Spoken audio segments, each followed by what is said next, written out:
ধীর পায়ে এগিয়ে এসে বারান্দায় দরজার ঠিক সামনে এসে দাঁড়ালো। পারিয়ার ঠোঁটের কোণে এক চিলতে বাঁকা হাসি খেলে যায়। সে মৃদু স্বরে শুধায়, নিহান তুমি? ছাতা মাথায় হাঁটতে হাঁটতে অভ্র অনেকখানি চলে এসেছে। মানুষের রোমান্স দেখলে তার আবার কুরকুরানি ওঠে, ভেতরটা জ্বলে। গুরুর আজকে চাঁদ রাত, অন্যের চাঁদ রাত দেখলে নাড়িভুড়ি ব্যথা করে। অভ্র কানে ইয়ারফোন গুঁজে ফোন ঘাঁটতে ঘাঁটতে অনেকটা দূরে চলে এসেছে। এইদিকে এত মশা, আগে জানলে কয়েল খেয়ে আসতো। অভ্রের বিচিত্র সব চিন্তা। তার মতে মশা মারার সবচেয়ে কার্যকর উপায় হলো কয়েল পানিতে চুবিয়ে খেয়ে ফেলা। একবার তা খেয়ে নিলে মশার সাধ্য নেই তার মতো সুদর্শন একাকী তরুণের রক্ত খাওয়ার। অভ্র পথে যেতে যেতে গান ধরল, বুঝি আমার বাড়ির রাস্তা চিনে না? পান খাইয়া মুখ লাল কইরা কালো ছাতা মাথায় দিয়া কত বিয়ার খবর আনে, আমার খবর আনে না। ঘটক বুঝি আমার বাড়ির রাস্তা চিনে না? হুট করেই ঝড়ের বেগে কিছু একটা তাকে পাশ কাটিয়ে ধাক্কা দেয়। সামনেই কাদা জল ছিল। এক ঝটকায় ছিটকে গিয়ে সপাং করে কাদা জলের মধ্যে পড়ল অভ্র। হাত পা ছড়িয়ে বোয়াল মাছ ধরার ভঙ্গিতেই বসে পড়তেই ফোনটা খসে কাদার ভেতরে ঢুকে গেল। সে একবার নিজের হাত দুটোর দিকে চেয়ে দেখলো, তারপর নাক কুচকে উঠল। কাদার মধ্যে হাত চালিয়ে ফোনটা খোঁজার ফাঁকেই চোখ গেল পাশে। একটা মেয়েও পড়ে আছে, কাদায় মাখামাখি। তার চোখে স্পষ্টই একরাশ বিরক্তি। মেয়েটি গায়ের কাদা ঝেড়ে নিতে নিতে বলল, রাস্তাঘাটে কানার মতো হাঁটেন কেন? অভ্র বিস্ফারিত চোখে তাকালো। সে হতভম্ব, উল্টো দোষারোপ। সে রেগে গিয়ে বলল, এই মেয়ে, আপনি আমাকে ধাক্কা দিচ্ছেন? কানা আপনি নাকি আমি? মেয়েটির গলায় কটাক্ষ ঝুড়ে পড়ল। আপনি? অভ্র দাঁতে দাঁত চেপে বলল, আবার মুখে মুখে তর্ক করছেন? সুদর্শন ছেলে দেখলেই উত্তপ্ত করতে মন চায়। মেয়েটি একটু বিচলিত হলো না, বরং বাঁকা হাসলো। তর্ক মুখে মুখে করে নাকি অন্য কোনো বিশেষ অঙ্গ প্রত্যঙ্গ দ্বারা করে? অভ্র থতমত খেয়ে গেল। অসভ্য মেয়ে। মেয়েটা কাদা ঝাড়তে ঝাড়তে বলল, ও রে আমার সভ্য ছেলে রে। দেখুন, ফাজলামি করবেন না, যত সব। তাহলে নষ্টামি করব? মেয়েটা উঠে দাঁড়ায়। কাদার মধ্যে দুটো ডাব পড়ে আছে, সেগুলো তুলে হাতে নিয়ে অভ্রর দিকে চেয়ে বলল, লুলা বাকি আছে, উঠতে পারেন না? আপনি আগে আমার কাছে ক্ষমা চান। সরি, কানে শুনতে পারছি না। অভ্রর তখন রাগ তুঙ্গে। এমন একগুঁয়ে মেয়েও সে জীবনও দেখেনি। সে কাদার মধ্যে পড়ে থাকা দুটো ডাবের দিকে তাকিয়ে বলল, এই অন্ধকারে মানুষের বাড়ি থেকে ডাব চুরি করে পালাচ্ছিলেন? ছাঁচড়া চুন্নি। মেয়েটি ঘুরে তাকালো, চোখে আগুন। এই ছেলে, ফালতু কথা বলবেন না। ভালো কথা আপনি কি করে জানলেন আমি যে সত্যি চুরি করেছি? চেহারা দেখলেই চুন্নি চেনা যায়। মেয়েটি দাঁতে দাঁত চেপে বলল, অনেক সহ্য করছি, আর নয়। আপনি উঠবেন নাকি এখানেই থাকবেন? সে হাত বাড়িয়ে দিল অভ্রর দিকে। অভ্র এক মুহূর্ত ভেবে মেয়েটার দিকে হাত বাড়ালো, কিন্তু তার আগেই সেই শক্ত করে মেয়েটার কবজি চেপে ধরলো। পরক্ষণেই এক ঝটকায় মেয়েটাকে টেনে নিয়ে আবারও কাদার মধ্যে ফেলে দিল। কাদা ছিটায় অভ্রর চোখ মুখ ঢেকে গেল, কিন্তু সে বোঝার আগে মেয়েটা তার উপর এসে পড়ল। অভ্র চেঁচিয়ে উঠল, হাম্মা গো, ভটকি আমার কোমর ভাঙ্গা ফেললো। মেয়েটা ধপ করে উঠে বসলো, কাদা মুছতে মুছতে বলল, শালা, তোরে ভালো মনে করছিলাম। তুই জানোস আমি কে? অভ্র বিরক্ত গলায় বলল, না শালি, নাম কি তোর? আয়েশা, আমার নাম আয়েশা। অভ্র নির্লিপ্ত গলায় বলল, ও তুই গুখা ঠাইসা। ঘরভর্তি মানুষজন। বৃষ্টির কারণে আত্মীয় স্বজনের অনেকেই বাড়ি ফিরতে পারেনি, তাই সবাই বসে অপেক্ষা করছে। তবে তাদের আগ্রহে কি শুধুই নতুন বউকে দেখার? চিত্রার স্বামীকে দেখার ইচ্ছে কি নেই? চিত্রার স্বামী দেখতে হবে না, স্বামী খারাপ হোক বা ভালোই হোক। পাড়ায় তো ঢোল পিটিয়ে পরনিন্দা করতে হবে। মহিলারা তো একটু পর পর চিত্রার স্বামীর কথা জিজ্ঞেস করছে, কোথায় সে, কেন অনুপস্থিত, বারবার জিজ্ঞেস করছে। মার্জিয়া কোনোভাবে পরিস্থিতি সামলানোর চেষ্টা করলেও মারিয়ার মুখ গম্ভীর। তার বিয়েতে তো কোনো আয়োজন করা হয়নি, অথচ দেখো ছেলের বিয়েতে কত খরচা হচ্ছে, এসব টাকা আসছে কোথা থেকে? তার উপর চিত্রাটাকেও দেখে আফসোস হচ্ছে।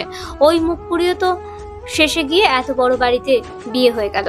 মাত্র কদিন হলো বিয়ে হয়েছে, এর মাঝে গা ভর্তি স্বর্ণের গহনা পরে এই বাড়িতে এসেছে। সবচেয়ে ইচ্ছে করেই দেখানোর জন্য এসব করছে। মারিয়া কি তা বোঝে না? মারিয়ার রোগাটে চেহারা, লম্বা চওড়া উজ্জ্বল শ্যামলা দেখতে, একটা গজদাঁত আছে। ওই গজদাঁতের হাসি দেখেই তো মাহাদি তার জন্য দেওয়ানা হয়েছিল, তারপর দুজনের প্রেম করে পালিয়ে বিয়ে করে। মারিয়ার পরিবারের অবস্থা সাধারণ মধ্যবিত্তের মতোই, তবে বাবা মাকে কখনো সাহস করে বলতে পারেনি মাহাদিকে ভালোবাসে। তারপর হুট করেই একদিন সব ছেড়ে মাহাদির হাত ধরে চলে আসে সেই গাজীপুর ছেড়ে কিশোরগঞ্জ। চিত্রা ও ফারাজ বাড়ি ফিরল সন্ধ্যা 8টার দিকে। ভেজা শরীর নিয়ে দরজা পেরোতেই যেন সবাই তাদেরকে ঘিরে ধরলো। কেউ একজন ফারাজের দিকে তাকিয়ে বলে উঠল, আহারে, পোলাটা এমন ভিজলো কি কইরা? ওরে এক গ্লাস গরম দুধ দে, জোয়ান মরদের ঠান্ডা লাগলে হয়। জলদি দুধ খায়া বাঘের বেটা হইয়া যাও। ফারাজে তো মহিলা মানুষ দেখে একটু হতভম্ব হয়। এখানে কি মহিলাদের গোপন বৈঠক হচ্ছে? মনে হচ্ছে তো কোথাও বোমা নিক্ষেপের পরিকল্পনা চলছে। চিত্রার অবস্থাও সুবিধার নয়, তার চোখ মুখও ফুলে আছে, স্পষ্ট বোঝা যাচ্ছে সে কেঁদেছে। সবাই তাকে আর চোখে দেখে ফিসফিস করছে। ফারাজের এসব একদমই ভালো লাগছে না। অভ্রকে যে ডাক দিবে তারও উপায় কই, ব্যাটা তো কাদায় ডুব দিয়েছে। সাইড প্লিজ, আপনাদের সঙ্গে পরে কথা বলবো। ফারাজ স্পষ্ট গলায় বলল। সোহাগ অনেক আগেই বন্ধুদের সঙ্গে সেখান থেকে উঠে গিয়েছিল। জান্নাত বসে আছে, চিত্রার দিকে অদ্ভুত ভাবে তাকিয়ে আছে। এত সুন্দর মেয়েকে ছেড়ে তাকে কেন বিয়ে করলো সোহাগ? যদি ওই মেয়ের মায়া কাটাতেই না পারে তাহলে ছাড়লো কেন? আর কেনই বা তার মতো একজনকে বিয়ে করে বাড়ি আনলো? জান্নাতের খুব ইচ্ছা হচ্ছে চিত্রার সঙ্গে একান্তে কথা বলার, তবে পরিস্থিতি স্রোতের বিপরীতে। কিন্তু একদিন ঠিকই জান্নাত চিত্রার মুখোমুখি দাঁড়াবে, কঠোর গলায় প্রশ্ন করবে তার জীবনটা নিয়ে খেলার কারণ কি, কি শান্তি লুকিয়েছিল তার সর্বনাশে। জান্নাতকে ঘিরে এতক্ষণ যারা বসেছিল সবাই এখন ফারাজকে দেখার জন্য উতলা। ফারাজের আকাশি রঙের শার্টটা গায়ের সঙ্গে জড়িয়ে আছে, ব্লেজারটা সে চিত্রার গায়ে জড়িয়ে দিয়েছে। সাদা ব্লাউজের কারণে চিত্রার শরীর নিখুঁতভাবে বোঝা যাচ্ছিল। কোনো নোংরা চোখ তার স্ত্রীর সর্বাঙ্গে চোখ বুলিয়ে যাবে, স্বামী হিসেবে এসব মোটেও সহ্য করার পাত্র ফারাজ এলাহি নয়। তার স্ত্রী কেবল তাকে অন্য পুরুষ দেখা তো দূরের কথা, কল্পনা করলেও ফারাজ এলাহির চোখটা কোটর থেকে বের করে আনতে এক মুহূর্ত খরচ হবে না। ফারাজ বাড়ি ফুটি মানুষকে উপেক্ষা করে চিত্রাকে নিয়ে রুমের গিয়ে দরজা লাগিয়ে দেয়। এত মানুষ গুনে চলার সময় নেই তার। নিজের খেয়ে অন্যের পা চাটাচাটি তারাই করে যাদের মন মানসিকতা নিচু। তাই কে কি বললো, কে কিসে দুঃখ পেল, সেই সব ফারাজ এলাহির হিসেব করার সময় নেই। চিত্রা আলমারি খুলে ফারাজের জন্য একটি প্যান্ট বের করে দিল। কাল তো চলে যাবে, সবকিছু আবারও গুছিয়ে রাখতে হবে। নিজের জন্য একটু সুতির কামিজ হাতে নিয়েই ফারাজের দিকে ফিরে পড়ল। আপনি আগে গোসলটা সেরে আসুন, আমি পরে যাচ্ছি। ফারাজ ভ্রু কুঁচকে তাকালো। পরে কেন? এর সঙ্গে সমস্যা কোথায়? চিত্রা একদমই প্রস্তুত ছিল না এই প্রশ্নের জন্য। লজ্জায় মুখ লাল হয়ে উঠল তার। আপনার সঙ্গে গোসল দিতে পারবো না। ফারাজ হেসে এগিয়ে এসে বলল, 2 দিন পর যে শুনতে আমার ব্যাটার মা হবে সে কেন বলছে আমার সঙ্গে গোসল যাবে না? ধুর বউ, চলো তো, যা দেখার আমি আগে দেখেছি। এখন আর লজ্জা পেতে হবে না, কারণ লজ্জা তো আমি আগে ভেঙে দিয়েছি। আমার হার্ড রোম্যান্স। আপনি না। চিত্রা কিছু বুঝে ওঠার আগেই ফারাজ তাকে কোলে তুলে ঠোঁটে ঠোঁট ছুঁয়ে দেয়। গোসলখানার দিকে এগোতে এগোতে ফারাজ ফিসফিস করে বলল, আমি তোমার মনের মালিক, দেহের উত্তরাধিকারী। তুমি আমার অর্ধাঙ্গিনী আর আমি তোমার অর্ধাঙ্গ। নামান প্লিজ, পড়ে যাবো। এখন সুন্দরী, কথা নয়, প্রস্তুত থাকো। আজ কিন্তু 2বার স্নান করতে হবে। মাঠের কোণের প্রাচীন বটগাছটার নিচে বসে আছে জোহান। তার চারপাশে জড়ো হয়েছে বন্ধুরা। বাতাসের সাথে সাথে গন্ধ, আকাশে মেঘের ঘন ঘটা। সবুজ ঘাস বৃষ্টির পানিতে ভিজে স্নিগ্ধতা ছড়ালেও জোহানের তা পছন্দ নয়। বর্ষার প্রতি তার বৃষ্টিটা প্রবল, একেবারে সহ্য করতে পারে না সেই সিক্ত বিষণ্ণতা। বিপরীতে শীতকাল তার হৃদয়ে জাগিয়ে তোলে আনন্দ বৈরাগ্যের অনুপম শিহরণ। সে এক মনে গিটারের তারে আঙুল চালিয়ে যাচ্ছে, গভীর স্বরে গান তুলেছে। শব্দগুলো ঝরে পড়ছে রাতের নিস্তব্ধতার মধ্যে। বন্ধুরা কেউ কেউ উচ্ছ্বসিত কণ্ঠে গানের অনুরোধ করছে, প্রিয় কোনো সুর, কোনো নস্টালজিক সঙ্গীত। কিন্তু জোহানের সেসব অনুরোধে সাড়া দেবে কিনা সে সিদ্ধান্ত সম্পূর্ণ তার নিজের। তার সুরের রাজ্য সে গড়ে তোলে নিজস্ব নিয়মে, আবেগের তীব্রতা অনুযায়ী। জোহান ফোনটা হাতে নিয়েই বিরক্তিতে মুখ কালো করে ফেলল। গিটারের তারে হাতের আঙুলের খেলা থামিয়ে দিল। চোয়াল শক্ত হলো।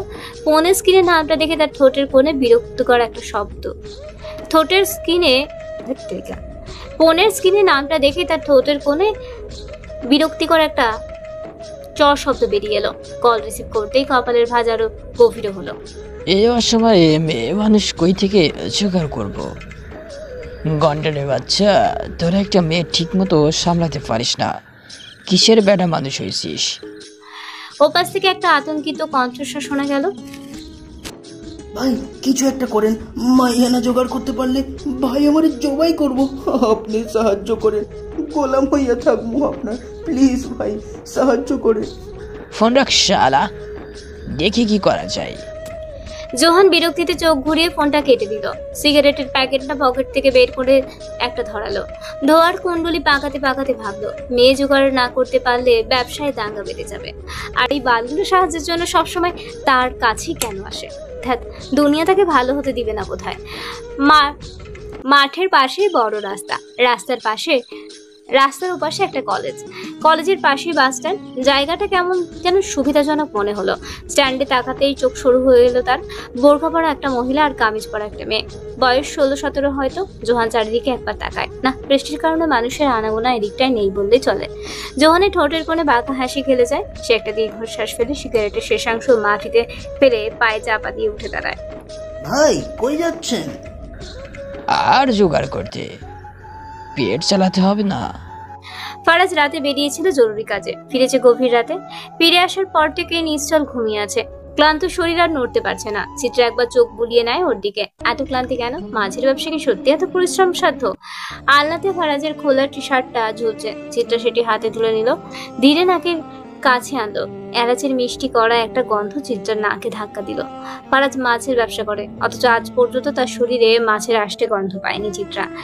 এমনকি মাছ খাওয়া নিয়েও বাড়ির মানুষের খুব একটা আগ্রহ দেখা যায়নি। আর ফারাজকে কি বলবে চিত্রা? সে তো আল্লাহর ওয়াস্তে গরুর মাংস আর কলিজা ভুনা ছাড়া কিছুই বোঝে না। ফারাজ মুরগিও অপছন্দ করে। একেবারে রান্না করে গরম গরম এক পিস মন চাইলে শখ করে কখনো কখনো খায়, তাও আবার হাত ছাড়া পরিষ্কার মাংস। চিত্রা ফারাজের পাশে গিয়ে বসলো। উপর হয়ে থাকা লোকটার পিঠের দিকে নজর পড়লো। পিঠে আঁচড়ের দাগ। এই নকশার কোন শিল্পী করেছে? চিত্রা। বড্ড লজ্জা লাগে চিত্রার।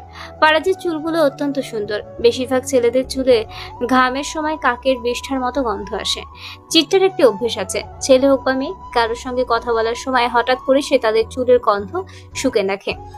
আগে এই অভ্যাসের মাধ্যমে বন্ধুত্বের সূচনা করতো সে। তাদের চুল থেকে সুন্দর ঘ্রাণ আসতো, তাদের সঙ্গে বন্ধুত্ব করতো চিত্রা। এই কারণেই বেশিরভাগ ক্ষেত্রে ছেলেদের সঙ্গেই তার বন্ধুত্ব গড়ে ওঠেনি।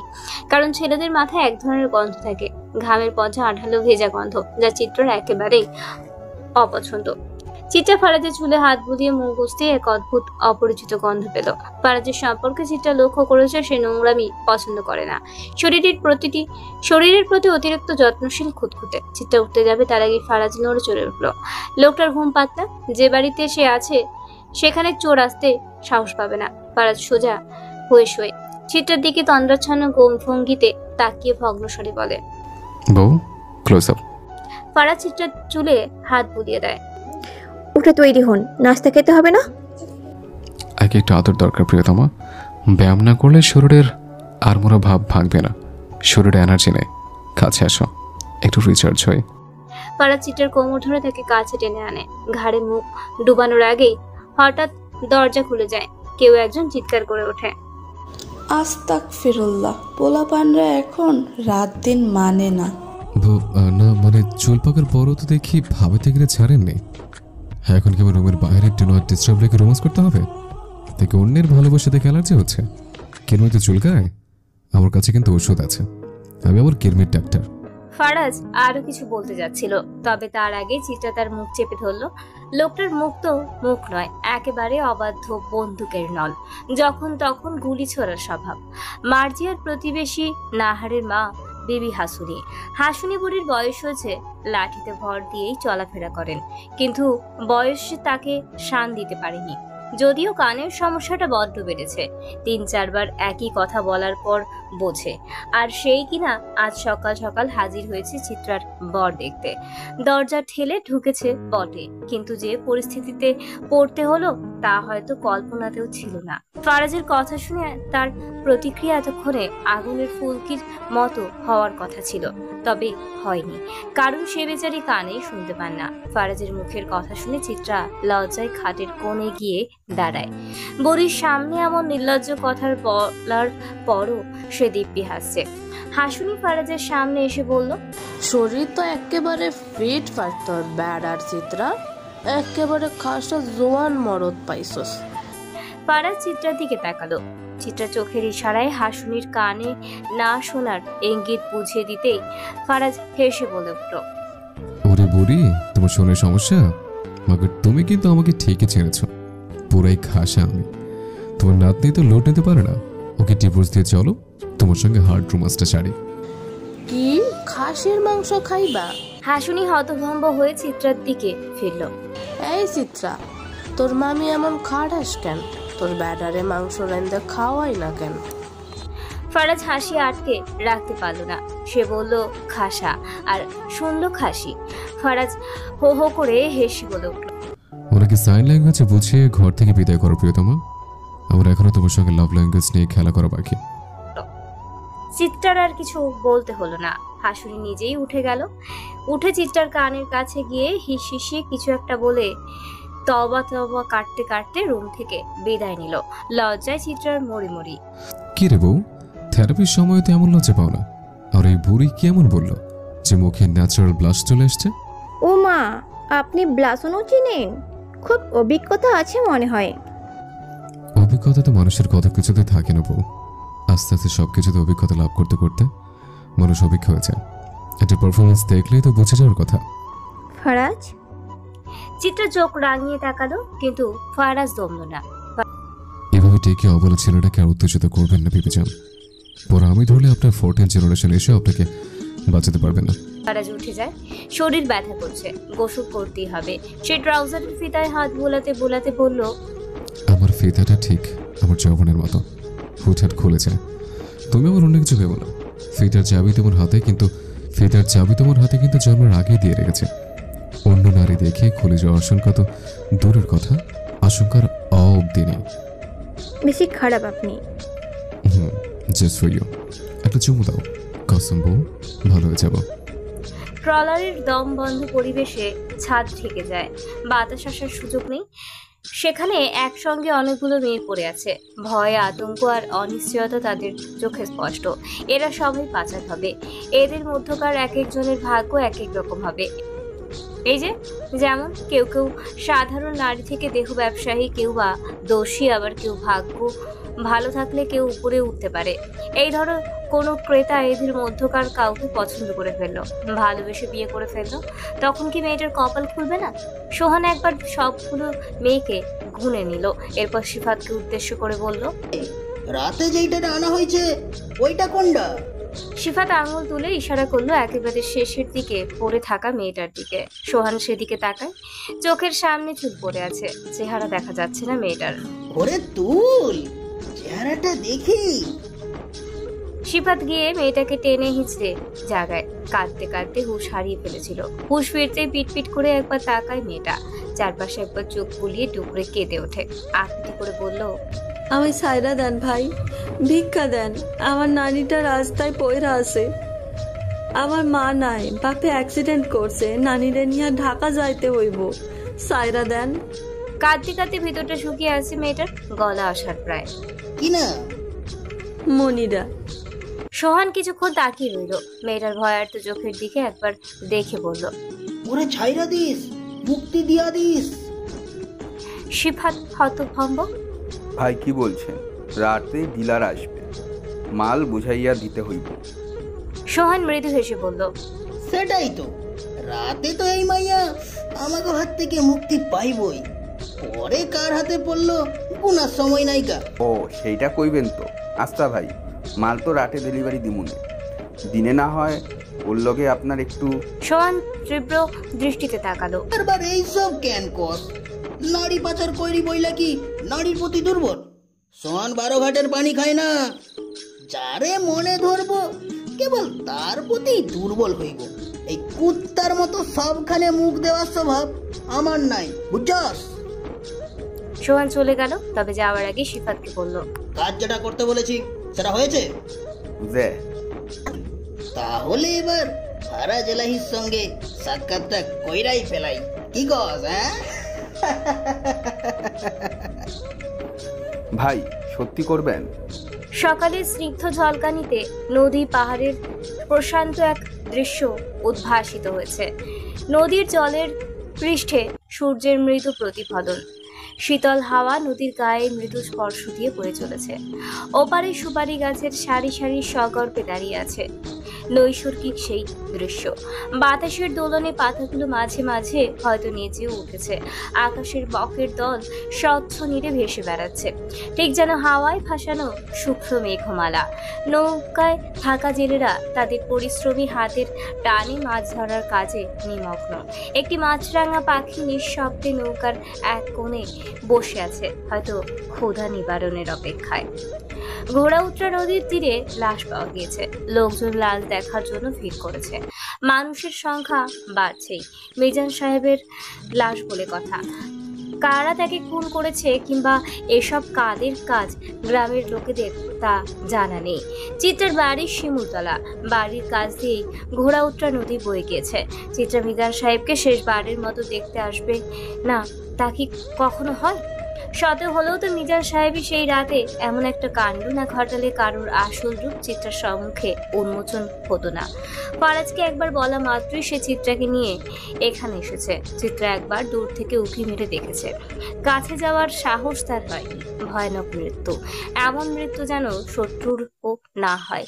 জবাই করা লাশ, মাথা শরীর আলাদা হয়ে পড়ে আছে, জিহ্বা বেরিয়ে আছে, তাতে পেরেক গেঁথে দেওয়া হয়েছে। রাতে বোধহয় লাশ এখানে ফেলে রাখা হয়েছে, তাই দেহটা ইতিমধ্যে পোকায় খাওয়া শুরু করেছে। কি গন্ধ! চিত্রা শুধু দূর থেকে পা দুটো দেখতে পেয়েছে। তবে ফারাজের ভয় ডর নেই। সে একেবারে কাছে গিয়ে লাশটা দেখেছে। অনেকক্ষণ যাবৎ চেয়ে চেয়ে দেখেছে। অভ্র গিয়ে লাশ দেখেনি। তার নাকি এসব দেখতে খারাপ লাগে। রাতে অস্বস্তি বোধ হয়, ঘুম আসে না। তাই সে গাড়ির সামনেই দাঁড়িয়েছিল। চিত্রা গাড়ির কাছে দাঁড়িয়ে অপেক্ষা করছে। ফারাজ পুলিশের সঙ্গে দাঁড়িয়ে কি সব কথা বলেছে। চিত্রা সেসব বিষয়ে আগ্রহ নেই, তবে এখন তার ভয় হচ্ছে। হুট করে খুনের পর খুন, এসবের অবসান কোথায়? এসব বন্ধ হবে কবে থেকে? শেষ থেকে? ফারাজ একবার দূর থেকে চিত্রার দিকে তাকালো, তারপর আবারও পুলিশের সঙ্গে কথা বলতে ব্যস্ত হয়ে পড়ল। চিত্রা অস্থির হয়ে অভ্রকে বলল, এখানে আর কতক্ষণ দাঁড়াতে হবে? ভাই এলেই রওনা হব। অভ্র আশ্বস্ত করল। চিত্রা অস্বস্তি বোধ করছে। অভ্র তা বুঝতে পেরে বলল, আপনি চাইলে গাড়িতে গিয়ে বসতে পারেন, অথবা চলুন, ওই পাশে বসার জায়গা আছেই। চিত্রা একটু ভেবে রাজি হয়ে মাথা নাড়ল। অভ্রর সঙ্গে চলতে উদ্যত হলো। ঠিক তখনই পেছন থেকে এক বৃদ্ধা হুড়মুড়িয়ে এসে তাকে জড়িয়ে ধরল। কালুর বাপ, আমি আর এমন করুম never. You go house please. Abhra পুরোপুরি হতভম্ব। এই মহিলাকে কেন তাকে এমন করে ধরেছে? এই ছাড়ু, আমি কুদ্দুসের বাপ, কালো ফালুর কিচ্ছু না। বৃদ্ধা কান্না জুড়ে দিল। অভ্রর হাত আরো শক্ত করে ধরে বলল, লেটেন এংরি করছি, বললাই কি ইউ আরেক ওমেন বিয়া কইরা কুদ্দুসের ফাদার হইয়া যায় বা গো হাউসে। চারপাশের লোকজন হইচই শুনে তাদের দিকে তাকালো। কৌতূহলী দৃষ্টিতে অভ্র আর বৃদ্ধার দিকে তাকিয়ে রইল সবাই। অভ্র কিং কর্তব্য বিমূঢ় হয়ে চিত্রার দিকে তাকালো। ভাবি, এই ইংলিশ পাগলের হাত থেকে আমাকে বাঁচান। চিত্রা হতভম্ব। এই বৃদ্ধা এমন করছে কেন? সে শান্ত ভাবে বলল, দাদু, নিশ্চয়ই আপনার ভুল হচ্ছে। বৃদ্ধা মুহূর্তেই খেপে উঠল। ভ্রু কুচকে চিত্রাকে ধমক দিল, ছাট আপ স্টুপিড কাল, দিস ইজ মাই কালুর বাপ, ইউ দূরে গিয়া মর। কি একটা বিপদ! মানে দুনিয়ার সব বিপদে কি অভ্র কাঁধেই ঝুলে? ফারাজ ভাই, হেল্প মি প্লিজ, বাঁচান আমাকে। আমার এখনো বিয়ে হয়নি। এই বুড়ি, ছাড় ছাড় কইলাম। ফারাজ আসার আগে সেখানে একটা মেয়ে দৌড়ে এসে সেখানে উপস্থিত হয়। মৃধাকে পেছন থেকে ধরে বলে, আরে দাদু, বাড়ি চলো, কালুর বাপ বাড়িতে গেছে, জলদি চলো। অভ্র মেয়েটার দিকে তাকায়। মহিলার পেছনে থাকায় দেখতে পাচ্ছে না। মেয়েটা অন্যদিকে খেয়াল নেই। সে ব্যস্ত মহিলাটিকে নিয়ে। নো, এইটা মাই কালুর ফাদার। আরে আপা, জলদি আপনার মেন্টাল দাদিকে আমার হাত ছাড়তে বলেন। আমার আবার 1 নম্বর ধরেছে। আসলে আমার দাদুর মাথায় একটু সমস্যা, যাকে না তাকে দেখলেই কালুর বাপ মনে করে। মেয়েটা এবার সামনের দিকে এগিয়ে আসতেই অভ্র তার দিকে তাকায়, মেয়েটাও তার দিকে তাকায়। দুজনেরই চক্ষু চড়ক গাছ, উভয়ের মুখ থেকে একসঙ্গে বের হয়, শালা তুই। শালি চুন্নি। গাড়ির মধ্যে নীরবতা, কেবল সিগারেটের ধোঁয়া বাতাসে মিশে যাচ্ছে। জানালা দিয়ে বাইরে তাকিয়ে থাকা চিত্রার দৃষ্টিতে এক ঝাঁক নীরব অভিমান জমে আছে। পারাস্তার পাশে সিগারেট ঠোঁটে রেখে নিস্পৃহ ভঙ্গিতে সে চিত্রাকে বলল, আহারে, তোমার সে না হওয়া কালো বড় শোকে পাথর হয়ে গেছো দেখে। চুচ্যাট। চিত্রা এক ঝটকায় তার দিকে তাকালো, চোখে স্পষ্ট রাগ। এইসব বলে মন ভরতে পারবে না, দারাজ এলাচি। এই বউ, নাম নিয়ে চিনিমিনি খেলবে না বলে দিচ্ছে, পারপরটা গিয়ে লাগে কিন্তু। চিত্রার মুখ ভেঙচি কাটে, ফারাজ নির্বিকার, ধোয়া উড়িয়ে গুনগুন করে সে গান ধরে, আদরের সোহাকে মনটা ভরে দিব রে, ভালোবাসে যদি আমারে। গান থামিয়ে জলদি জিহ্বা কাটে ফারাজ। বাল, সোয়াইকার জ্বালে গান কেউ শান্তি নেই, মাংকের নাতে সবখানে টপকায়। চিত্রের বিরক্তি দ্বিগুণ বেড়ে গেল, সে ধীর গলায় বলল, ভালো মানুষ হতে এত কিসের জ্বালা? খোঁচাখুচি না করলে পেটের ভাত হজম হয় না? ফারাজ কাঁধ ঝাঁকালো। চিত্রের কথাগুলো তার কাছে একদম অর্থহীন। ভালো মানুষ তো ছোট লোকরা হয়, দেশে ভালো মানুষের দাম আছে? তুমি নিজে ভালো মানুষ বলো তো? তোমার না হওয়া কাইল্লা পাঠার মতো দেখতে বুড়োটা মরিচ কিনতেছে চলে গেল, কই এক ফোঁটা জলও তো তোমার চোখ দিয়ে বেরোনো না। আমি তো আরো অভ্রকে দিয়ে নতুন এক বক্স টিস্যু কিনে আনিয়েছিলাম, দেখ টাকাটা গিয়া পা নিবে। চিত্রা তীব্র চোখে তাকালো ফারাজের দিকে। ফারাজ এলাচি যে এত হিসাবি মানুষ আগে জানতাম না তো। হৃদয় এত ছোট? ফারাজ আবারও হেসে বলল, হৃদয় আমার বিশাল বউ, তবে তোমার দেখার দৃষ্টি ছোট। তুমি বহু ছোট লোকই কারবার করো, this is not fair. Chitra ঠোঁট কামড়ে রাগ সামলানোর চেষ্টা করলো। আচ্ছা, এত যে মানুষকে কিরমির কথা বলেন, আমার তো মনে হয় এক গাদা আপনার পেছনেও আছে। ফারাজ মিটি মিটি করে হাসলো। শুধু পেছনের কথা বলছো কেন? সামনেও দেখার মতো অনেক কিছুই আছে। চিত্রের সামনে সিটে বসে থাকা অভ্রর দিকে তাকালো। অভ্র কোনো ভ্রুক্ষেপ করলো না, বরং হাত নাড়িয়ে বলল, আমি কানে শুনতে পাই না ভাবি, কিছু শুনিনি, আপনারা চালিয়ে যান। চিত্রার মেজাজ চড়ে গেল। এই লোককে ভালোবাসবে কিভাবে? এই লোকের মাথায় আসলেই গন্ডগোল আছে। সে রাগে নিজেকে ফারাজের থেকে আরো দূরে সরিয়ে জানালার দিকে গা ঘেঁষে বসলো। ফারাজ আলতো করে চিত্রার ঘাড়ে হাত রাখলো। এভাবে দূরে গিয়ে কি আমাকে নিজের কাছে আসার ইঙ্গিত দিচ্ছ? সাবধান বউ, ভোল্টেজ বেড়ে গেলে কিন্তু BMW হোক বা ঠেলা গাড়ি, কোনো কিছুই মানব না। আমি ফারাজ, সব জায়গাতেই সবকিছু করতে পারি। চিত্রা মুখ চেপে রাগে ফুসফুস করতে লাগলো। ফারাজ তখন চোখ মেরে বলল, আরে বৌদি কাছে আয়। আমি কাছে আসলে কিন্তু আজ গাড়িতেই কাটতে হবে। এই কালো কুদ্দুসের বাপ, টিস্যুটা পেছনে পাস করে তো। নতুন ছেলে পেলে কিছু লাগবে, যাদের কাজ হবে ভোরে ট্রলার থেকে মাছ তোলা। এইসব কাজের জন্য অল্প বয়সী ছেলে হলেই চলবে। কাজ তেমন একটা কঠিন নয়। এই তো ট্রলার থেকে দু হাতে মাছ ছুঁড়ে ছুঁড়ে ফেলবে পাড়ের চাতালে। রাজন রোশন সকাল সকাল আজই আড়তে চলে এসেছে। তাদের দেখতে আসা লোকের অভাব নেই। এর একটা কারণ আছে, এলাহি বাড়ির মানুষ দয়াশীল, অত্যন্ত ভালো মনের মানুষ। তাদের আগে পিছিয়ে থেকেও মানুষ উপরে উঠে গিয়েছে। যদিও রাজন কথায় কথায় একটু রেগে যায়, অশ্রাব্য ভাষায় বাপ মা তুলে গালাগাল দেয়, তবুও লোকের আপত্তি। মন মেজাজ বেশি খারাপ থাকলে তো কখনো কখনো শটাশট চড়থাপ্পড়ও বসে দেয়, তবুও মানুষ তাকে ভালোবাসে। ওই যে টাকা পায় তো। মাছের আড়তটা আজকে জমজমাট। সদ্য ধরা মাছের কাঁচা গন্ধ চারিদিকে ছড়িয়ে আছে। বিশাল এক জাতাল, চারপাশে পানিতে ভিজে থাকা কাঠের পাটাতন, যেখানে সারি সারি বাঁশের খাঁচা আর প্লাস্টিকের বাঁশকে মাছ রাখা হয়। ট্রলারগুলো নদীর খোলা জলে দুলতে দুলতে এসে ভিড়ছে পারে। মাঝি মাল্লারা কোমর পর্যন্ত পানি ভেঙে মাছ নামাচ্ছে।